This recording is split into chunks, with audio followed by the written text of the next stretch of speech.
मैं झांसी की रानी लक्ष्मीबाई की इस पावन धरा को कोटि कोटि नमन करता हूं, जिन्होंने भारत की आजादी के लिए फिरंगियों के छक्के छुड़ाने का कार्य उस कालखंड में किया था। वीरांगना झलकारी बाई को कौन भारतीय भूल सकता है। और भाइयों बहनों, बुंदेलखंड तो वीर और वीरांगनाओं की धरती है। आला और उदल की वीरता को कौन विस्मृत कर सकता है। भाइयों बहनों, अपने शौर्य और पराक्रम के लिए वीर और वीरांगनाओं की इस धरती ने जब भी अवसर मिला है, भारत के आन मान शान के लिए उन्होंने हमेशा आगे बढ़ करके कार्य किया। लेकिन पिछले 2017 के पहले जो सरकारें उत्तर प्रदेश में कार्य कर रही थी, उनकी कार्य पद्धति का अनुमान इसी से लगाया जा सकता है कि भाइयों बहनों, 1947 से लेकर 2017 तक 70 वर्षों तक जिन लोगों ने बुंदेलखंड वासियों को एक एक बूंद पानी के लिए तरसाया था, भाइयों बहनों, आज मैं बुंदेलखंड वासियों का आह्वान करूंगा। वक्त आ चुका है, एक एक बूंद पानी के लिए तरसाने वाले सपा, बसपा और कांग्रेस पर अपने वोट की चोट से उनको इतना तरसा दीजिए, इन सब की जमानत जब्त करवा दीजिए।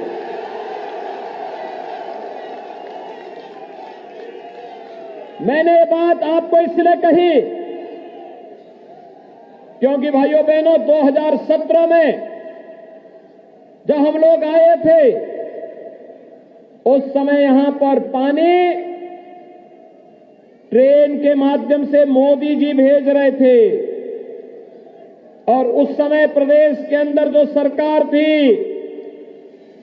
वह पानी नहीं लेना चाहती थी। सभी लोग सहमत हैं ना। और भाइयों बहनों, 2017 के पहले क्या होता था। 2017 के पहले बुंदेलखंड में खनन माफिया हावी थे, भू माफिया हावी थे, वन माफिया हावी थे।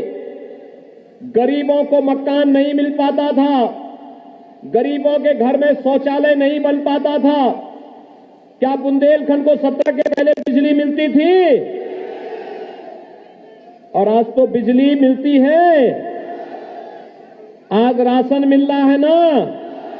डबल इंजन की सरकार है, डबल डोज राशन का शुरू होता है, हर महीने मिल रहा है ना। अगर हम लोग राशन बंद कर देते तो ये जवाहरलाल राजपूत धरने में बैठ जाते फिर से, क्योंकि वह जन नेता है, जनता के हितों के लिए कार्य करता है, इसलिए आंदोलन करने का जज्बा भी है।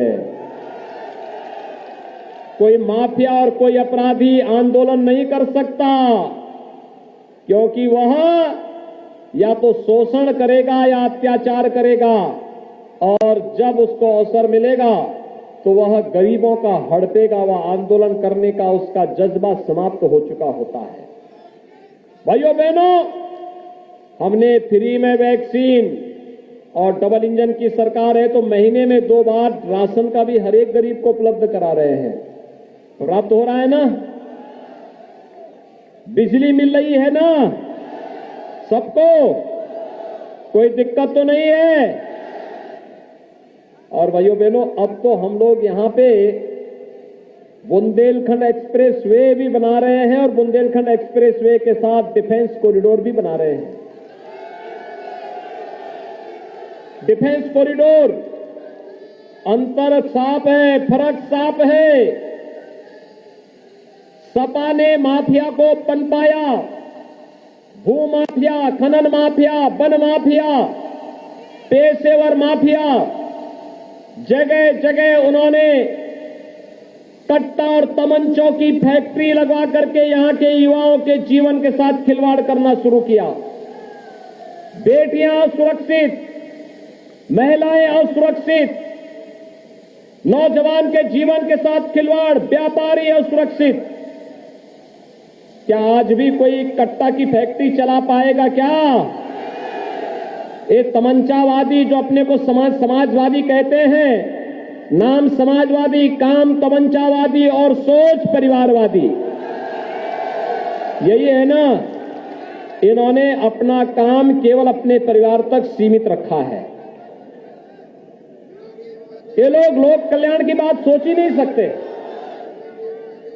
बुंदेलखंड के संसाधनों पे लूट मचाते थे, अराजकता फैलाते थे, गुंडागिर्दी करते थे, राजजनों से छिनैती करते थे, डकैती डलवाते थे, व्यापारियों से गुंडा टैक्स वसूली करते थे।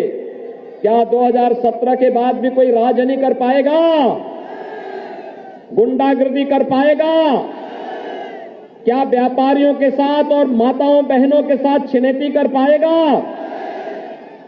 भाइयों बहनों, आज तो हम बुंदेलखंड में सुरक्षा का और यहां की आवश्यकता के अनुरूप विकास का एक मॉडल दे ही रहे हैं, लेकिन साथ साथ हमने साफ कहा है, जिन्होंने संसाधनों को लूटा है, गरीबों को छीना है, जिन्होंने सरकार की योजनाओं का लाभ गरीबों तक नहीं पहुंचने दिया है, भारतीय जनता पार्टी की डबल इंजन की सरकार एक हाथ से विकास की छड़ी लेकर के जाएगी, हर गरीब को मकान देगी, बिना भेदभाव के बिजली देगी, बिना भेदभाव के स्वास्थ्य की सुविधा भी देगी, लेकिन माफिया और अपराधियों के लिए बुलडोजर का स्टीयरिंग लेकर के दूसरे हाथ से भी तेजी के साथ धड़ल्ले के साथ चलेंगे।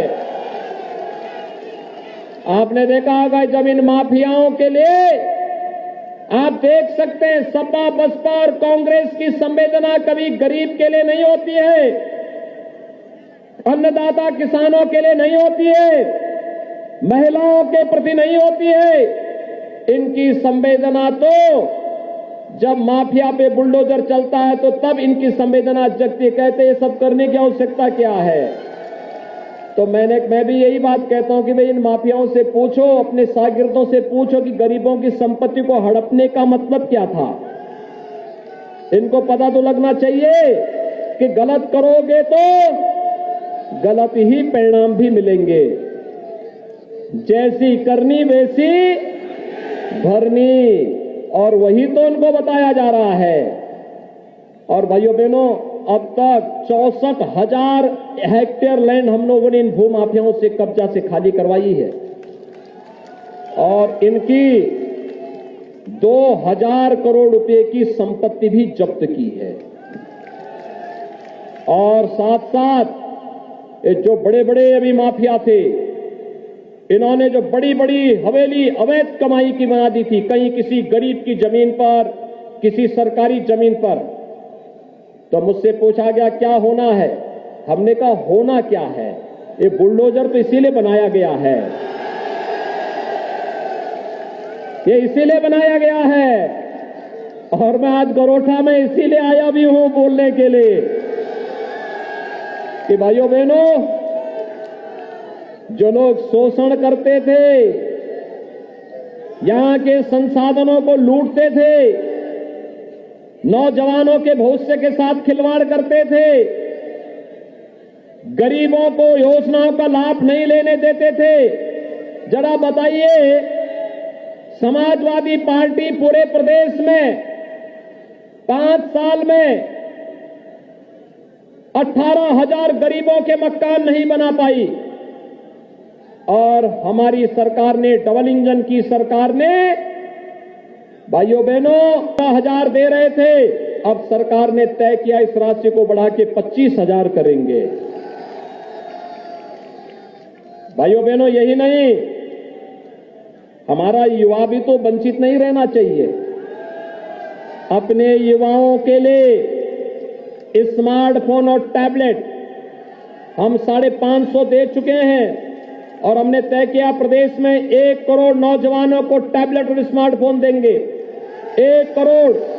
समाजवादी पार्टी ने चुनाव आयोग को शिकायत की कि नौजवानों को ये सब देने की आवश्यकता क्या है। मैंने कहा नहीं, ये तो सब केवल सिपाही खानदान का ही इसमें डकैती डालने का अधिकार है, प्रदेश के नौजवानों का क्यों नहीं है? प्रदेश का नौजवान टैबलेट और स्मार्टफोन पाएगा।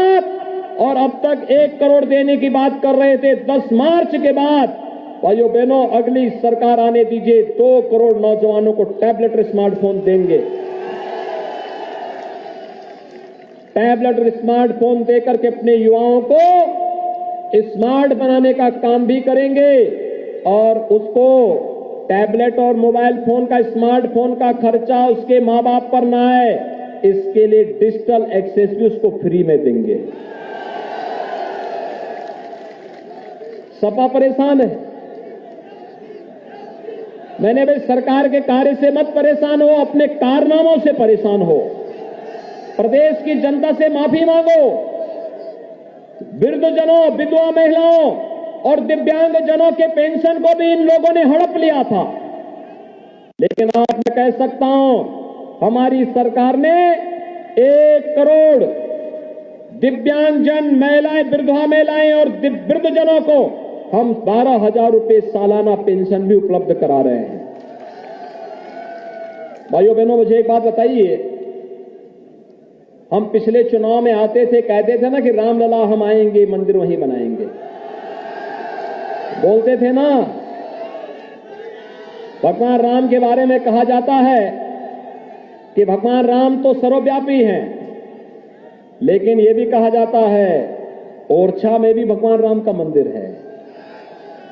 और ओरछा के महाराज ने तो अपनी वीरता का परिचय किस कदर दिया था कि अकबर के सेनापति को चीड़ करके फेंक दिया था। वह यहां पर अत्याचार करने के लिए आया था। ये वीरता की भूमि है, अत्याचार यहां कैसे कोई सहन करता। और भाइयों बहनों, आज तो जो हमने कहा था कि रामलला हम आएंगे, मंदिर वहीं बनाएंगे, प्रधानमंत्री मोदी जी ने राम मंदिर का शिलान्यास कर दिया है ना, काम प्रारंभ हो गया ना। ये राम मंदिर का काम क्या सपा बसपा कांग्रेस के लोग करा पाते? ये काम कौन कराया है? हम ही लोग करा रहे हैं और आगे भी कराएंगे। और हम लोगों के पास ताकत आप सबके आशीर्वाद का है। इसलिए भाइयों बहनों, मैं आज आप सबसे अपील करने के लिए आया हूं। हमारे 2 प्रत्याशी यहां पर हैं। भारतीय जनता पार्टी के श्री जवाहरलाल सिंह राजपूत हैं। ये भारतीय जनता पार्टी के चुनाव चिन्ह पर चुनाव लड़ रहे हैं। और मऊ रानीपुर से भारतीय जनता पार्टी की सहयोगी दल, अपना दल एस की प्रत्याशी श्रीमती रश्मि आर्य चुनाव लड़ रही हैं। वह अपना दल के चुनाव चिन्ह पर चुनाव लड़ रही है। अपना दल का चुनाव चिन्ह कमल का फूल है, लेकिन वो केवल मऊ रानीपुर तक है। मऊ रानीपुर के कप प्लेट, मऊ रानीपुर में उनका अपना जो चुनाव चिन्ह है वह कप प्लेट वहां के लिए है, केवल मऊ रानीपुर के लिए। यहां पे नहीं, ये गरोठा में नहीं, गरोठा में तो कमल का फूल ही रहेगा। क्या रहेगा? कमल। गरोठा में कमल का फूल और मऊ रानीपुर में कप प्लेट। आप लोग सभी सहमत हैं?